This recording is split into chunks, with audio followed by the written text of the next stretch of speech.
Okay, round two. Name something that's not boring. A laundry? Ooh, a book club. Computer solitaire, huh? Ah, oh, sorry, we were looking for Chumba Casino. That's right, ChumbaCasino.com has over 100 casino-style games. Join today and play for free for your chance to redeem some serious prizes. ChumbaCasino.com. No purchase necessary. Void where prohibited by law. 18+. Terms and conditions apply. See website for details. Judy was boring. Hello. Then Judy discovered ChumbaCasino.com. It's my little escape. Now Judy's the life of the party. Oh, baby, mama's bringing home the bacon. Whoa, take it easy, Judy. The Chumba life is for everybody. So go to ChumbaCasino.com and play over 100 casino-style games. Join today and play for free for your chance to redeem some serious prizes. ChumbaCasino.com. No purchase necessary. Void where prohibited by law. 18+. Terms and conditions apply. See website for details. With Lucky Land Slots, you can get lucky just about anywhere. Dearly beloved, we are gathered here today to... Has anyone seen the bride and groom? Sorry, we're here. We were getting lucky in the limo and we lost track of time. No, Lucky Land Casino, with cash prizes that add up quicker than a guest registry. In that case, I pronounce you lucky. Play for free at LuckyLandSlots.com. Daily bonuses are waiting. No purchase necessary. Void where prohibited by law. 18+. Terms and conditions apply. See website for details.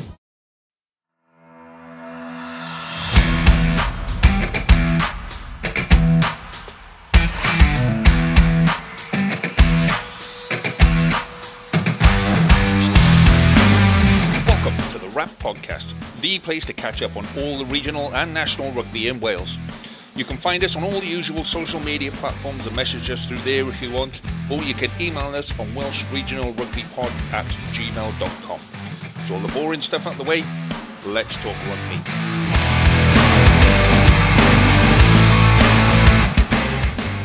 Hello and welcome to this week's edition of the Wrap Podcast. Joining me as usual is Jamie and Reese. Good evening, gentlemen. How are you?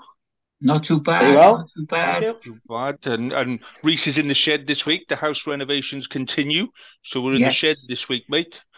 Absolutely, yeah. All the houses are getting boxed up and just trying to find a space to do anything. Cool.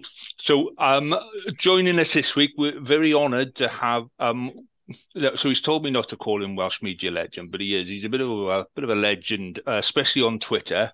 Welsh rugby media superstar, Simon Thomas. Good evening, Simon. Hi, mate. Thanks for having me on. It's a pleasure to be here. Jolly good.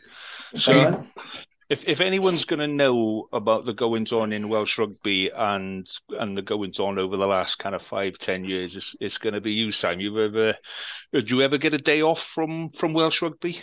It's a funny one because, I've been doing it for over 30 years now, and you think you've seen everything, but probably the last 3 months have been the most, what's the word, manic, I suppose. I mean, it almost seems like there's been 10 stories a day sometimes. It's been full on. You could use so many adjectives for us, turbulent, traumatic, tortuous on the field sometimes, and off it. It's been an extraordinary period, and so it goes on. I'm sure we'll come on to talk about the EGM, and that's the next leg of it now. And both on and off the field, just so much has happened. So, plenty to talk about. Yeah, you do get to that stage where you think, I can't take a holiday just in case something happens with Welsh rugby and I'm not there. It's a bit insane. It's seldom a quiet day, put it that way. Well, let's start with some rugby stuff then. Let's start with the French game on the weekend. What did you make of the France game? It's an interesting one because you do find yourself scratching your head a bit in the sense that Wales conceded 41 points, and you're probably more positive after that game than any of the ones that came before. Yeah. I suppose that says two things. It says something about how low, the bar was set certainly in the first 3 games. But I think it also does say that it probably genuinely was an improvement on what had gone before, and I guess particularly so in an attacking sense, because that had been so much the focus and the concern after the first 3 games. I mean, that was addressed to a certain extent out in Rome in terms of the tries were scored there. But it was a more prosaic, it was a more sort of conservative approach. It was a kick-based approach, essentially. pressurising, and tries came from that to an extent. Whereas it was, suddenly it was a very different kind of Wales, I thought, on Saturday. The shackles were off. I mean, there was greater ambition, certainly, more width and more attacking adventure, and in particular the offloading that was brought in. Now, the bit you don't know, and it's hard, and we won't know until we come to the World Cup warm-up games and we come to the World Cup itself, is whether that's a mid-track major change of approach that Warren Gatland has now gone for, along with Alex King, the attack coach, or whether it was an approach very much specifically for taking on France. And I think the offloading part of it probably was, in the sense that he knows Sean Edwards better than anybody, and he knows the threat that an Edwards defence, Edwards coached breakdown defence can pose. So I think there was a definite approach there to keep the ball off the ground, avoid rucks, avoid breakdown, and play an offloading game. And you could see the wisdom of that to a certain extent when things started to go wrong, because the momentum actually shifted in the game when France, in quick succession, won 2 jackal penalties over the ball. So you could see where it was coming from. And there was, even when the game was lost, and you could have sort of forgiven them for just completely trying to shut down. They kept trying to play, in fairness, and you did see that in the last 25 minutes with the 3 tries. But as I say, is that the way forward, or is it a one-off? We have to wait now until August to find out, really. Yeah, it was. I mean, we've been talking over the last couple of weeks about the kick, chase, and pressure game, and it just, I don't know, it was so nice to see it not happen against France, and to see the ball kept in hand, and to show what some of those players, because we got players. We got the players there. Yeah, I don't know if the other guys agree, but what came across to me was how much more influential than he has been in other games Justin Tipuric was. If you track a lot of the more positive moments, I mean, he won if you look at the try that Bradley Roberts scored, it was Tipuric won the turnover when France tried to run up defence. The next try, he kept the ball alive, the offloading out on the left. And then in the last try, which is Rio Dyer's try, they moved the ball left twice, and twice he was involved there again. Once with no look, instant pass. That kind of game is right up Tipuric's street, and it's when you really start to see what he does offer in an attacking sense. The question then is, if you're going to play that way, and you're going to have Tips doing what he does better than arguably any forward in world rugby in terms of footballing skills, you have to then consider probably what kind of 6 you're going to play. And in fairness, I thought Aaron Wainwright had a very positive return to international rugby. He did. Yeah, but but then Aaron again is probably not a jackal forward either. He's an athlete, he's an dynamic carrier. So you keep on thinking, because they've been striving for it. They've tried lots of different things with the back row, and yet throughout the championship, there's still been a bit of an issue in terms of an inability to slow or steal opposition ball, and also early on certainly real issues in terms of efficiency of clear out. I always come back to it. I bang the old drum. The guy I just feel Wales are missing probably more than anybody is Navidi in that sense, because he brings that physicality at the clear out.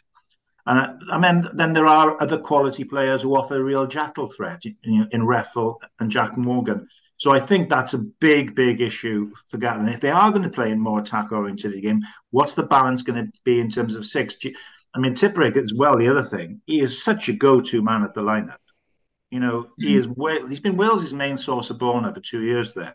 So that's an important role. Do you look to supplement now with someone like Chunza, who's another line-out forward?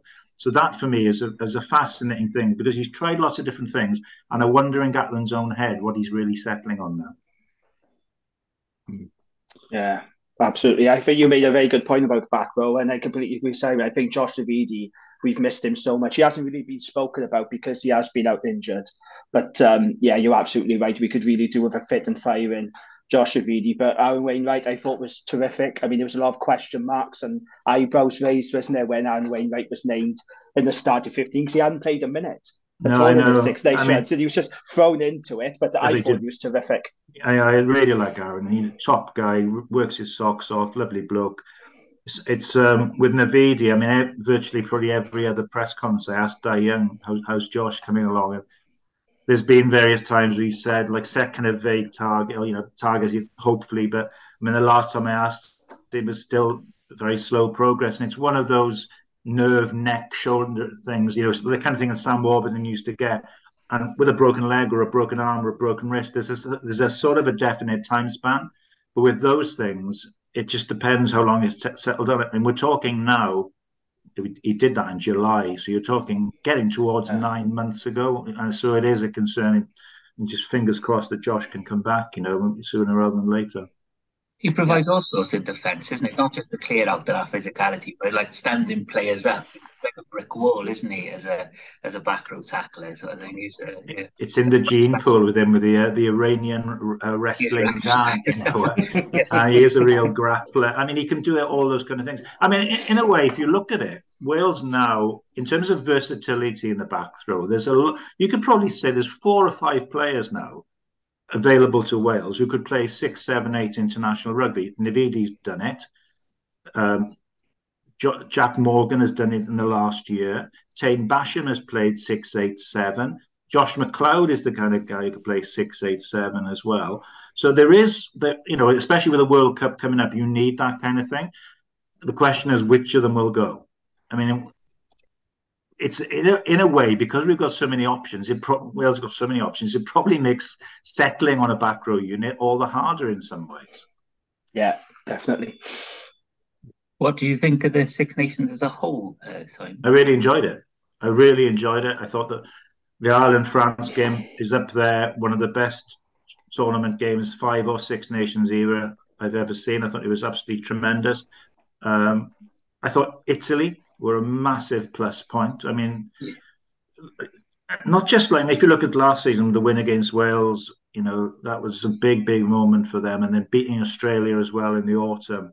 But the thing about them is they're just so easy on the eye. They're so good to watch. I mean, so at fullback.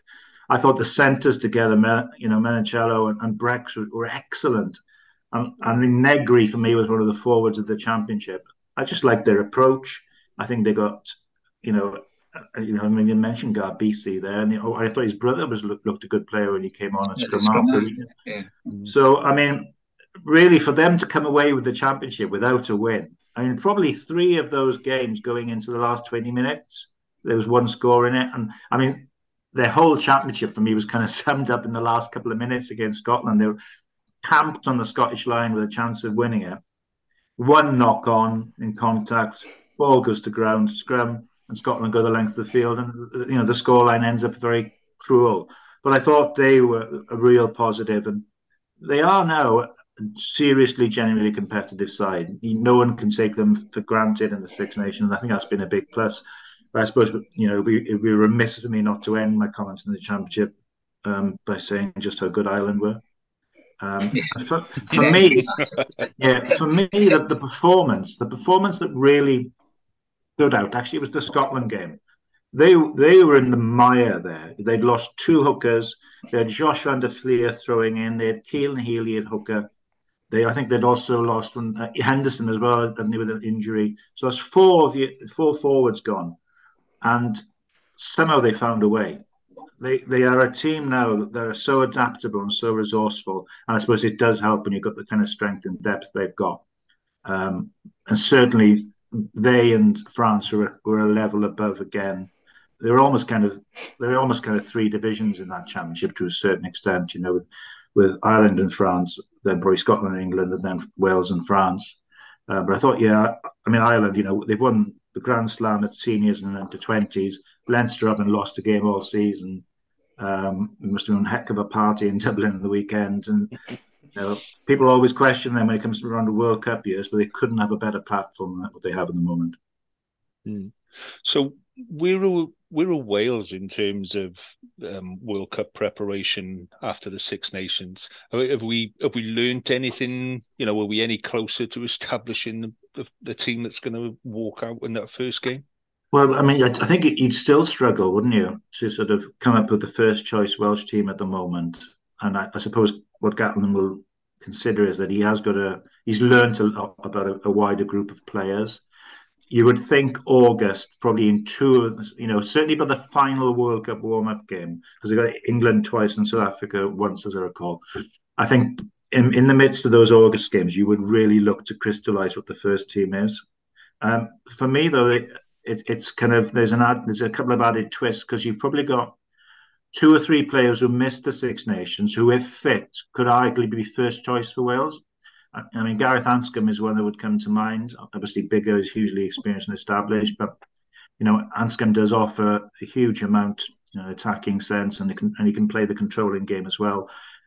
The hope, Toby Booth said at the last Ospreys press conference that you'd hope that Anscombe is maybe just a game away from return, and that would be a major boost, a major plus. I mean, Owen Williams did fine, he gave a decent account of himself, but Anscombe is a quality international player, I think, so he's one to very much come in the mix.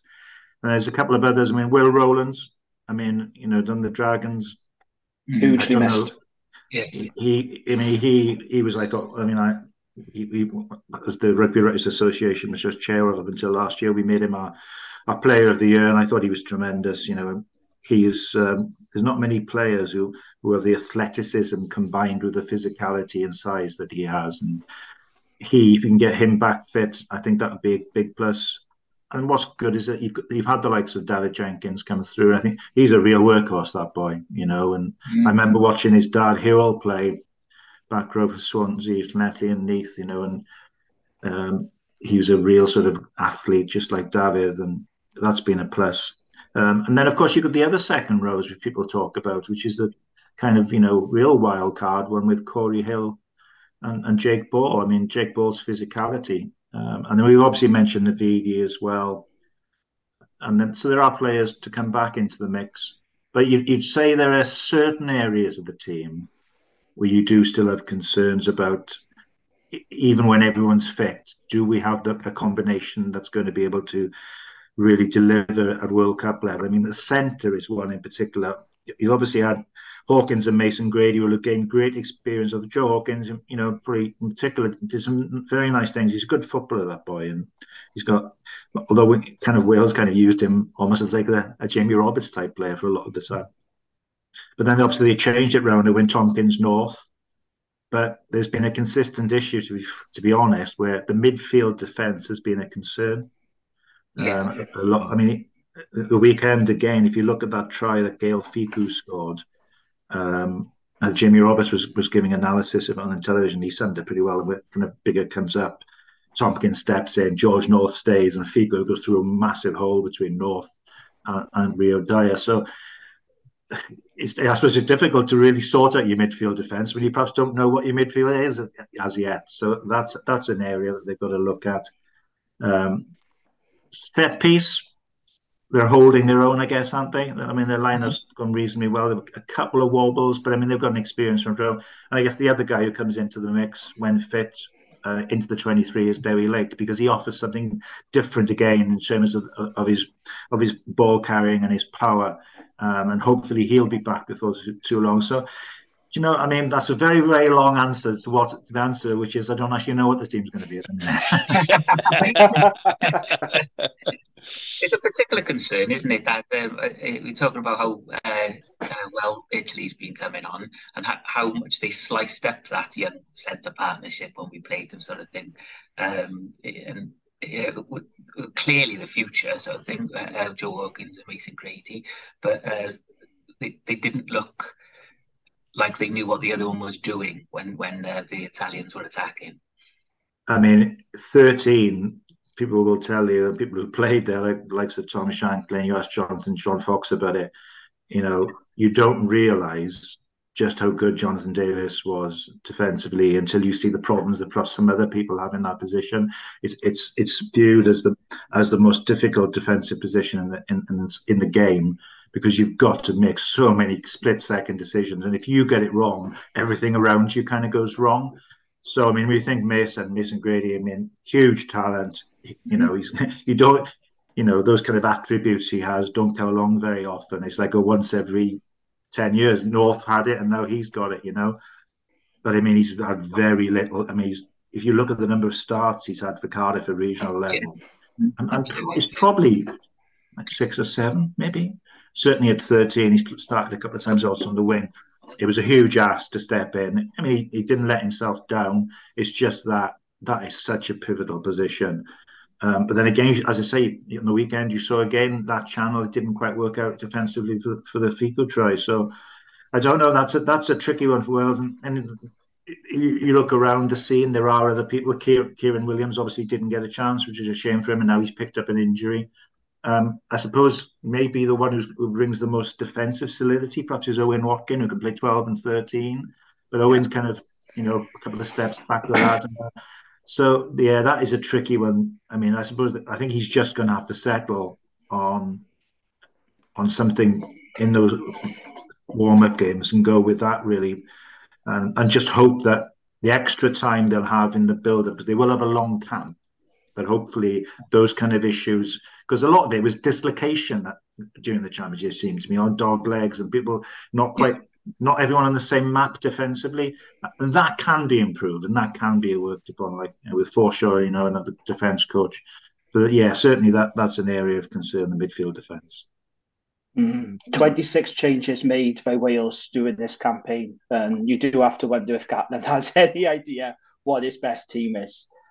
Headed into this World Cup. It's very interesting because Wayne Pivac, one of the main criticisms of Wayne was for his changing, but I mean, that's right, yeah, for his chopping and changing. But if anything, Warren's been more of a tinker man.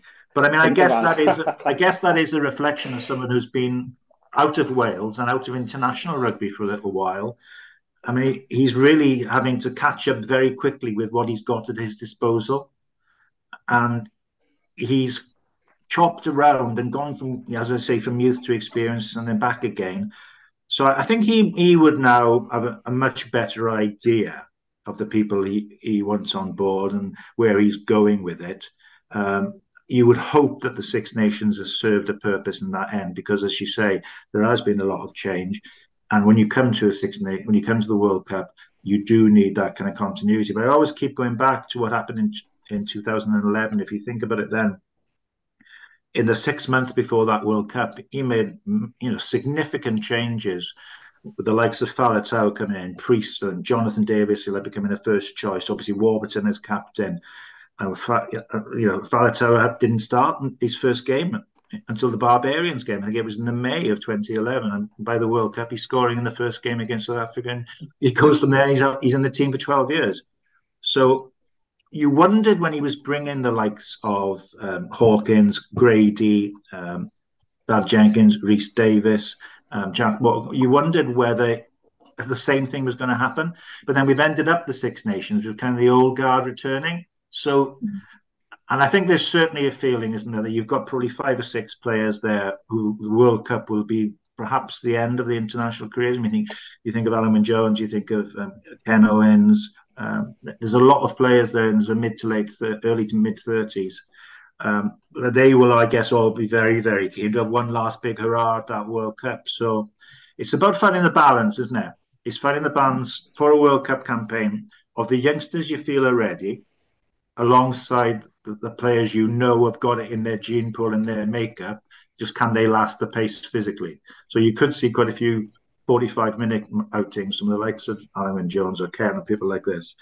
And then, because as he said on the weekend, it was interesting, he made a point of saying, since he'd returned, that was the best impact a bench had made during the championship. And you can see that. I mean, Thomas Williams probably, eager to make a point after losing his place. He made an impact. Bradley Roberts made an impact. I thought Dad Jenkins did. So you need that, don't you? You need that all-round 23, and I guess that's what he's going to be working towards now, that balance.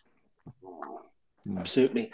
One of the stories that came out to the weekend was Ken Owens revealing that a member of the backroom team was leaving. Gatland was quizzed about it. Now, he didn't answer who that was. And according to Wales Online, it's the head of performance fitness is Paul Strydon. What did you make of that, Sam? Because it seems very peculiar, doesn't it? It's 6 months out before World Cup, just out of the blue, his departure has just been announced. Well, I don't know if it's been officially announced, but, he's been a big part of Wales's backroom team for the past 8 years. Can we read anything into that, do you think? The thing was, it had been kind of mooted that he was going to be heading to France perhaps after the World Cup. I'd seen a couple of references to that along the line. Now, obviously, his decision is made, it's happening sooner.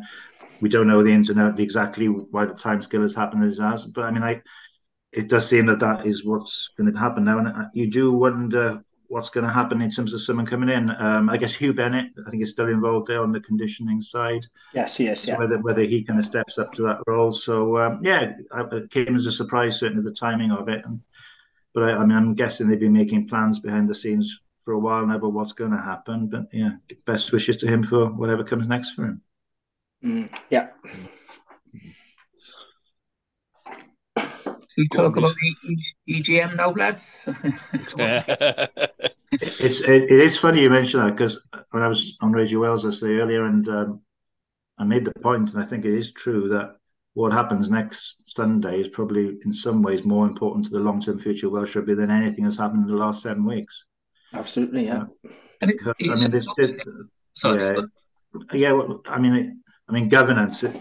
Governance has been a talking point for such a long while now, and I think there's been a growing sense that there needs to be a modernisation of the governance. And I think, one thing, it's been said so many times now, it's almost because you find yourself saying it with perhaps not going into enough detail, but that statement about the amateur and the professional game governance needs to be separated. And I think, for people who perhaps don't like following detail, the machinations of how it works. You've got the Professional Rugby Board, which is representatives from the regions and from the WRU on it. And then you've got the Community Game Board, which is essentially for the amateur game. And in the middle, but above it all, you've got the WRU board. And essentially, although you can make a decision at PRB level, you would still need generally to get approval from the board to go forward. So I don't know, it's not quite government and House of Lords. I'm grasping at something similar. But I think the key, if you think about what's up for discussion and for voting on Sunday, it's essentially kind of dragging the governance into more than modern era in sporting terms, right? Where you'd look to have an independent chair, and then you'd look to bring in more sort of independent board members, executives. So, the idea, I think, all along has been giving you the ability to bring in people with a kind of a sporting business acumen, the kind of people who can help drive Welsh rugby forward, £100 million business, can bring fresh ideas and bring a fresh momentum and sort of direction, especially in terms of the revenue generating, which I think is probably the central biggest issue that Welsh rugby has. We're always needing more cash, aren't we? So that's what the aim of it is. Now, of course, it needs to get 75% approval. Now, if you go back to the AGM in October, there was just the kind of the one key proposal up there, which was giving the WRU the ability, if the board, the permission, the ability, if they wanted to bring in an independent chair. Now that, I think it got 65 or 66% in the end, around that mark. So now we've come back again, and whereas before that was worded as giving the board the scope to do so, now it's more specific. It's saying there will be an independent chair. And of course, you've also got the other aspects of it, as I say, bringing in people from non-executive directors, people who aren't elected to the clubs, more of those. And also the wording is key, I guess, here. An aspiration in terms of 5 of the 12 members female aspiration. So that's what's going to go before the clubs. It's been interesting that quite a few clubs have come out and publicly, well, I say quite a few, maybe like, I don't know how many we've seen, a dozen or so, perhaps maybe more, you might have seen more than me, have come out and said that they're going to support it. And now I guess, to be fair, if you're not going to support it, you probably wouldn't have come out and said it yet, Now, will they? It's an interesting tactic as well that's been adopted, where rather than having a vote on every single proposal, they've done it as one vote, one block of proposals. Now that can work two ways, can't it? If you've separated everything out, you might have got 2 or 3 of them definitely through. Now it's a little bit of a gamble putting them all under one vote, because if that vote loses, you don't get any of them through. But I mean, I guess they're hopeful that they're going to be able to get the whole raft of proposals. So they've been to all the district meetings, they've spoken to club representatives. I mean, Ian came into the press room. Ian Ems came into the press room before the last home game against England. Said he'd been very positive, the reaction he was getting. Generally, people very supportive. So they seem confident of getting the 75%, but I guess you'll never know until you're in that room in Port Talbot on Sunday. But it is a pivotal meeting in terms, because I think everyone has talked about governance for so long, and this does seem a way of moving Welsh rugby forward and getting the kind of business acumen, getting a wider range of people. I mean, you know, the people who've represented community clubs and put in hours unpaid, they've done great things for Welsh rugby. Yeah. But whether in this day and age you should have the board having a majority from who are essentially representatives of the community club, when the professional game is really the main revenue driving source of the game, that balance does seem, questionable. And now that's looking to be addressed, and sort of making a kind of wider range of people who are going to be on the board and hopefully taking the game forward. So we had Jason Tovey on our podcast, and I asked him how confident he was that we'd get the 75% from the clubs, and he was adamant that it wouldn't happen. So when I asked him why, he said, well, why would the clubs give up their benefits? Why would they do that? So how confident are you, Simon, that this will go through? Well, if I was standing up in front of the clubs before the vote and looking to address that, I would make one very simple point. I mean, Welsh rugby as a whole, including the community clubs, benefits when we are generating more income and are more successful, right? Yeah, good point. Now, if you truly believe, and you're able to argue clearly, that making these governance changes would make Welsh rugby more fit for purpose in terms of administration, the way it's run, the pathways that are put in place, the principles that are put in place in terms of where we're looking to go, the whole structure in terms of bringing in revenue for both rugby and non-rugby things. If you really believe that these changes will do that, then that's something that you can sell to the clubs and say, look, it's for the greater good of Welsh rugby that we're successful and run well, because you will benefit from it as well. Now, I know that the money to the clubs is ring-fenced and guaranteed, but clearly the more money and the more success that's coming into Welsh rugby, everybody benefits. And I would hope that at least 75% of the clubs can see the merits in that, in modernising the structure, modernising the governance, and having a setup that will bring more success to the game in Wales in the future. Absolutely. I think the key bit is ring fencing the money for the community clubs, so it gives them some stability.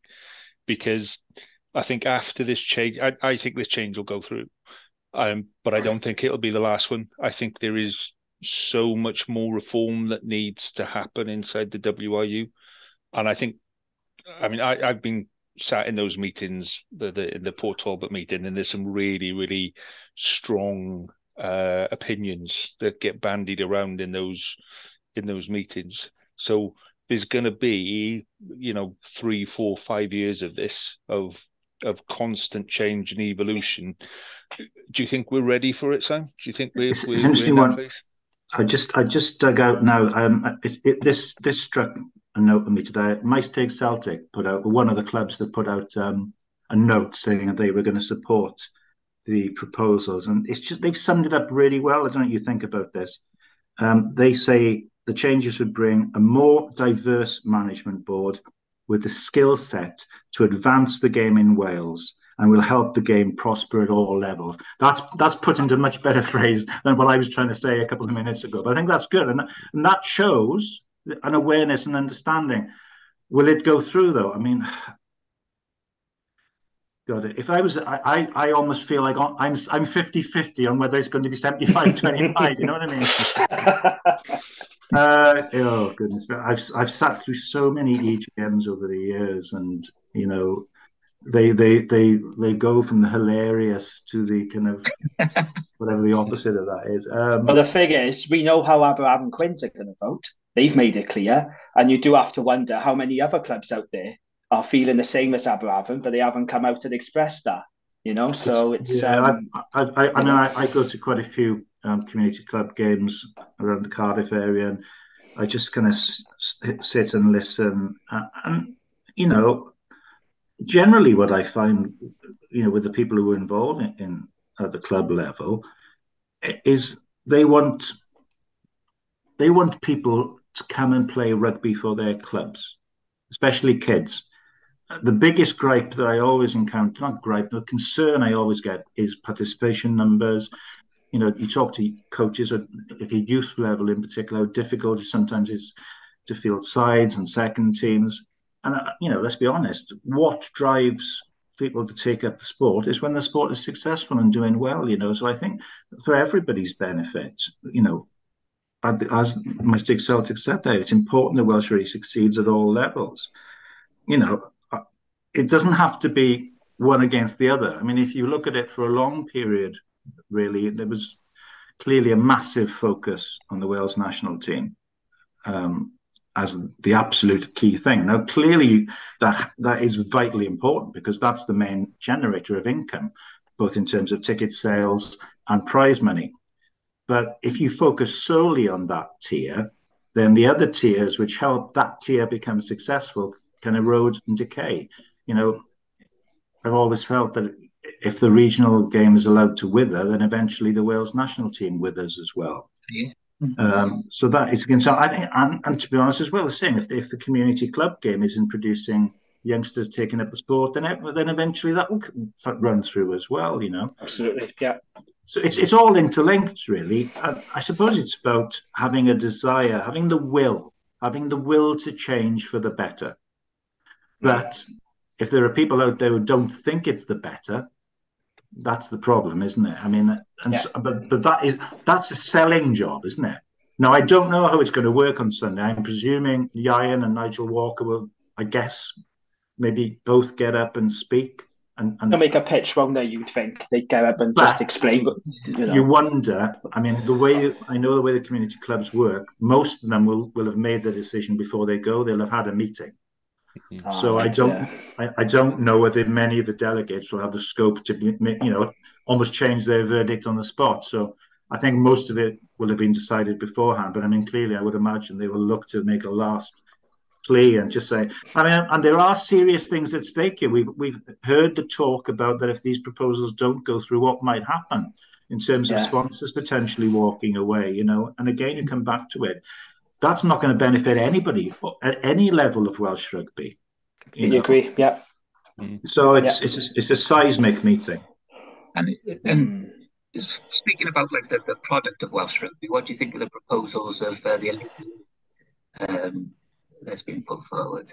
Well, it's interesting. I mean, because I did quite a bit last year when Nigel Walker's group came up with the proposal of going to 10 for the season.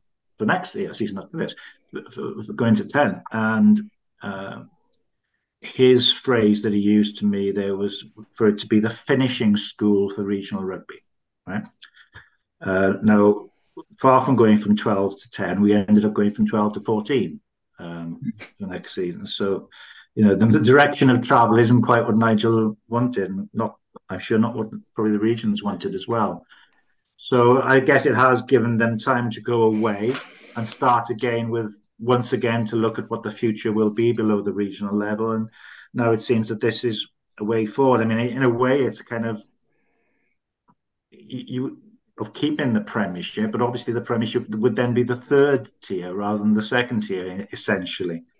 And you've obviously got the political aspect of it, where if the regions did have the situation where they were choosing one team from their region, and then people say, oh, it's just going to be Cardiff and Netley and whatever, so you get that situation.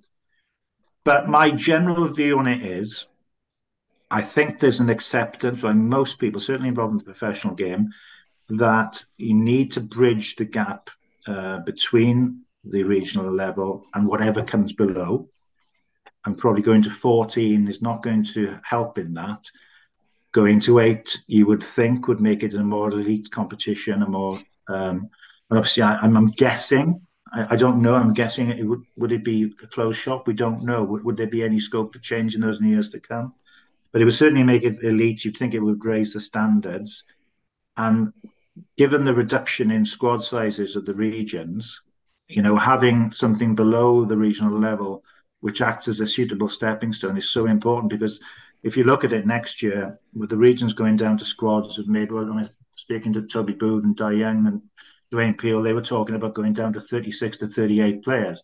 Now, in any given time during the season, you can have an average of 10 to 12 players injured. You add in all those players weighing international duty, and you're struggling almost every week with those numbers to put out a 23, unless you are going to be able to turn to the academy players who you would think would get experience and regular game time playing in this Elite Eight or in whatever the next tier does become, because there's no guarantee, obviously, that would be coming through. So it's probably more important than ever in pathway terms that whatever is below the regional level is fit for purpose in terms of preparing people and young players for stepping up to that regional level.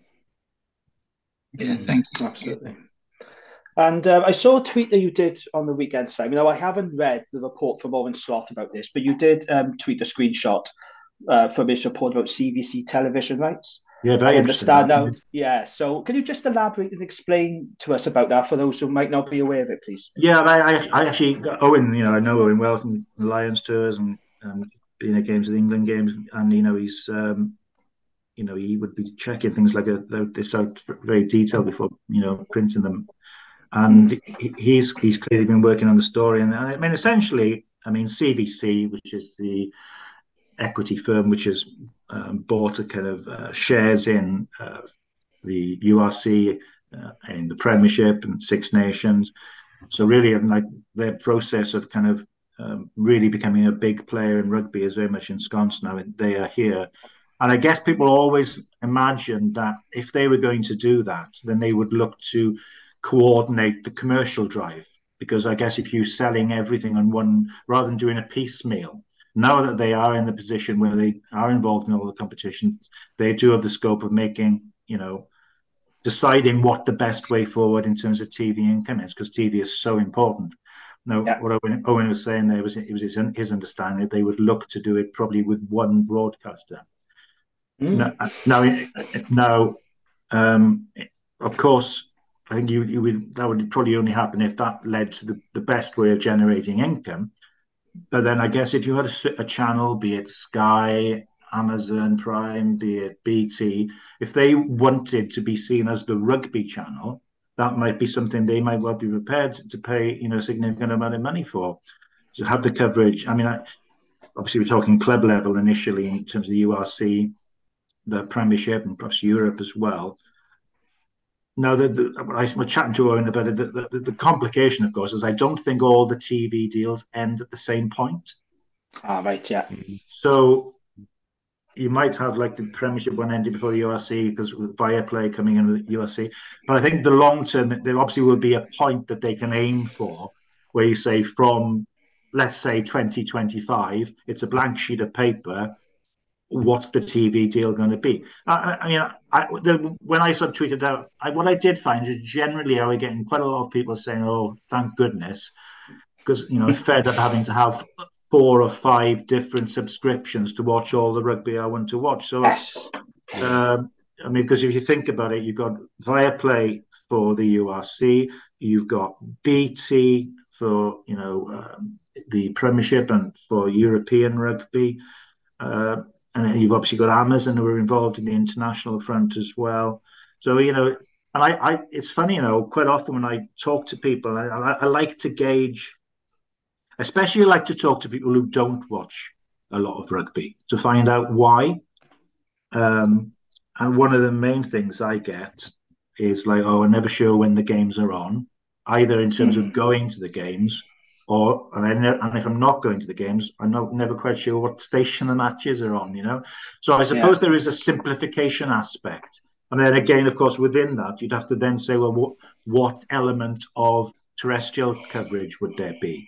Because obviously you've got BBC Wales who are involved now.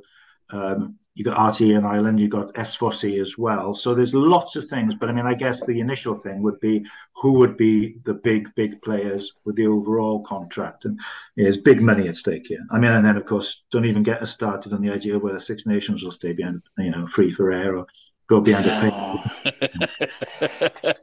Just thought you'd drop that one in there. So it's been an absolute pleasure talking to you this evening. I got one question left for you. Okay, big question. Where are Wales going to finish in the World Cup? Well, Sam Warburton said today they're going to get to the semi-finals, so I like Sam's optimism. from where they are now, if they got out of their group, I would be quite pleased, because that's not.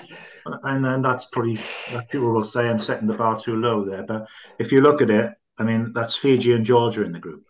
I mean, they've lost at home to Georgia within the last year. I mean, Fiji, the quality of players they do have, if they get them all available and fit and available to play, I mean, Fiji gave Wales a serious game in 2019. Serious game. So that'll be no mean feat to get out of that group. But Gatland has proved himself in the past to be a tournament coach, isn't he? In fairness, yeah. Yeah, I think quarterfinals, and once you get there, who knows? But probably quarterfinals. But we are on the right side of the draw, and that's the one thing that is going well for Wales. Now, if we can sort our act out on and off the field, we're on the right side of the draw, and it's not impossible, is it? It's on the other thing. I would imagine as well, because of compared to Japan, the proximity of the tournament, there'll be a lot of Welsh support out there. And that does make a difference. But I mean, it does make me shudder a little bit, the thought of a World Cup in France. We're in the same group as Fiji. Oh, I know. I missed out on a trip to Marseille last time because of that defeat. And we got Georgia, who of course beat us in the autumn. It's Georgia to contend with us now. We got those memories to banish. It's not easy. There's a lot of ground to make up, but I do think that there is still quite a lot of quality in that Welsh squad. Clearly, there's probably a little bit of an imbalance in terms of you've got a lot of players towards the end of the career and lots of their start, but there is still quality there. And I guess, I mean, I'm looking forward to it because, I mean, ending on a positive note, I really enjoyed the Six Nations. And the World Cup is a step. The World Cup's a step. I mean, it's fascinating for me to see, because France and Ireland, it's not many times when the Northern Hemisphere has had, the one. Have they ever had number 1 and 2 in the world going into a World Cup? The Northern Hemisphere, probably not. And now it's fascinating to see what the South will have to offer in comparison. Yeah, it's going to be great. Can't wait for it. Absolutely. Well, Simon, I just want to thank you for your time this evening. It's been no problem at all. Anytime. Quite comfortably sat there and listened for another couple of hours, but the wife's starting to get a bit edgy. Thank you again for your time. It's been a pleasure, mate. We wish you all the best and hope we get a chat to you again in the future. All the best, you take care. All the best, boys. Thanks, Simon. Thank you. Brilliant. So he's a really nice guy, isn't he? Really nice guy to talk to. Yeah, really knowledgeable. Knows his stuff. He's yeah. I wanted to get him on for a while. He's a good bloke. Yeah, top bloke. Right, so let's move on then. Let's finish off the men's Six Nations with the Fantasy League table. So do you want to go from the bottom up, boys, or do you want to go from the top down? Go on, I'll leave this. Let's do top down.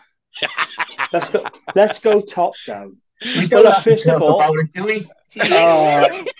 Don't worry, I'll be quick. I'll be very quick. Yeah, I wonder why that is. We're through it. Come on, we press for time. Right.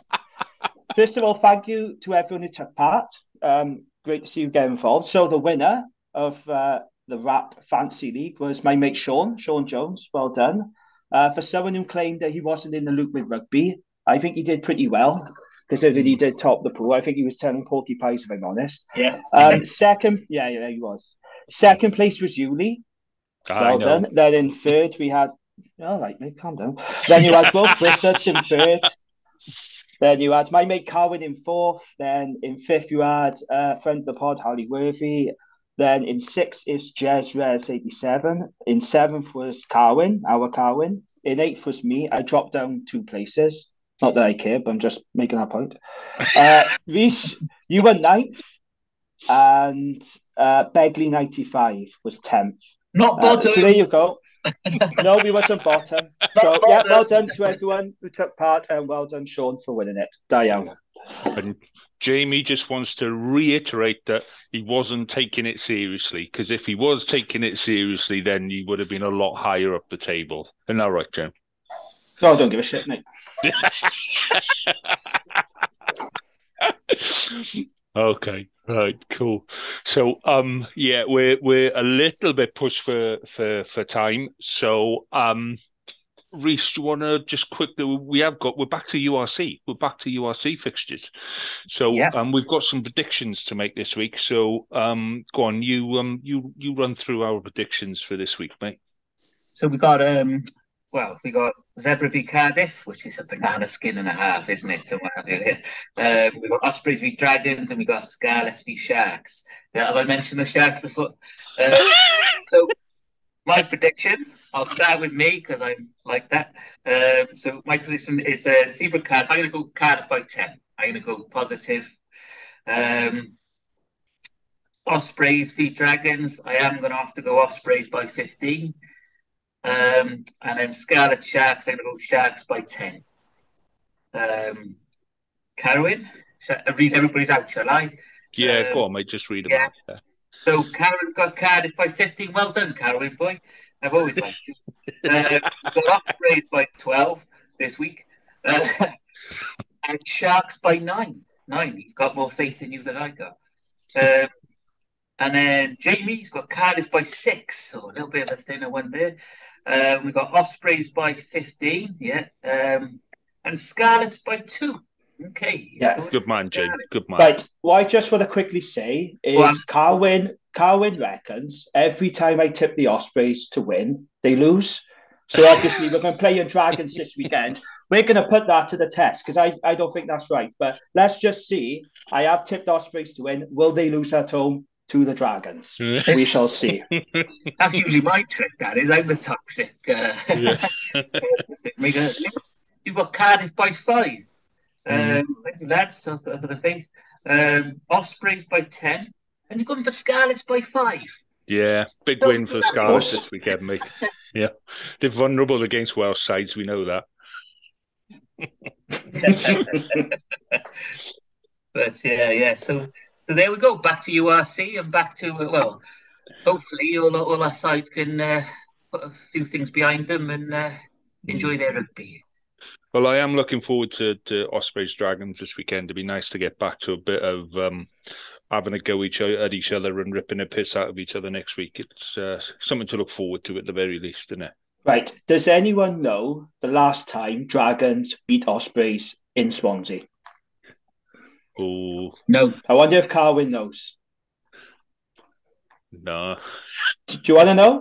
Go on then, It was October 2010. That was the last time Dragons beat Ospreys in Swansea. Now, they did beat them in Bridgend 2 years ago when that game was at the Brewery Field because of COVID. But yeah, the last time they beat them was 2010. And it was the last time, last season, that the Dragons did the double over the Ospreys.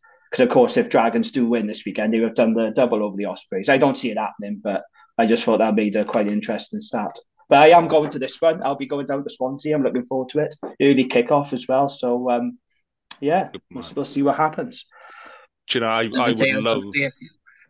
I would love to see Carwyn's face come on and try to justify losing twice in the same season to the Dragons. It'd be quite funny, wouldn't it? It would be quite funny.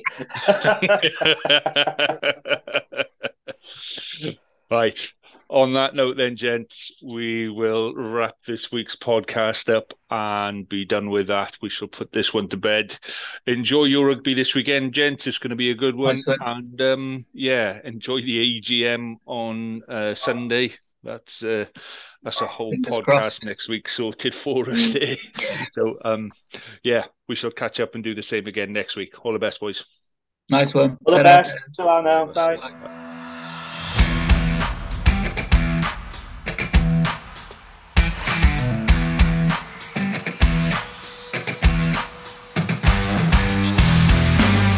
Thank you for listening to the Wrap Podcast. We hope you enjoyed listening as much as we enjoyed recording it. Please do rate us and tell your friends, as it really helps us to grow and get better. We'll be back next week with more of the same, and until then, enjoy your rugby.